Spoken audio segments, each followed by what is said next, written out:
হরে কৃষ্ণ। বন্ধুরা, গতকাল আমরা শুনেছি কিভাবে ভগবান শ্রী রামচন্দ্রের চরণধুলি পাথরকেও জীবন ফিরিয়ে দিল।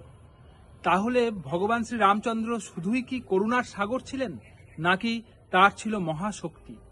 হ্যাঁ, মহারাজ জনকের ছিল কঠিন প্রতিজ্ঞা যে ভগবান শিবের পিনাক ধনু ভঙ্গ করতে পারবে বা সেই পিনাক ধনুতে গুণ পড়াতে পারবে, তার সাথে কন্যা সীতার বিবাহ দেবে।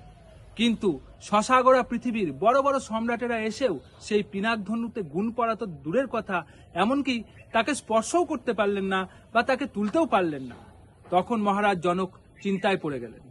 সেই সময় গুরু বিশ্বামিত্রের নির্দেশে ভগবান শ্রী রামচন্দ্র, উনি শান্ত অথচ আত্মবিশ্বাসী, সেই শিবের ধনুক হাতে তুলে নিলেন এবং তাতে গুণ পড়ানোর চেষ্টা করলে সেটি ভেঙে ভেঙে দুটুকরো হয়ে গেল। তারপরে সকলে মহা আনন্দে সীতা দেবীর সাথে ভগবান শ্রী রামচন্দ্রের বিবাহ দিলেন। বন্ধুরা, আপনারা কি বলতে পারেন কেন ভগবান শিবের পিনাক ধনু ভগবান শ্রী রামচন্দ্র ভেঙেছিলেন? কি সেই কারণ? যদি জানেন অবশ্যই কমেন্ট করে জানান। হরে কৃষ্ণ।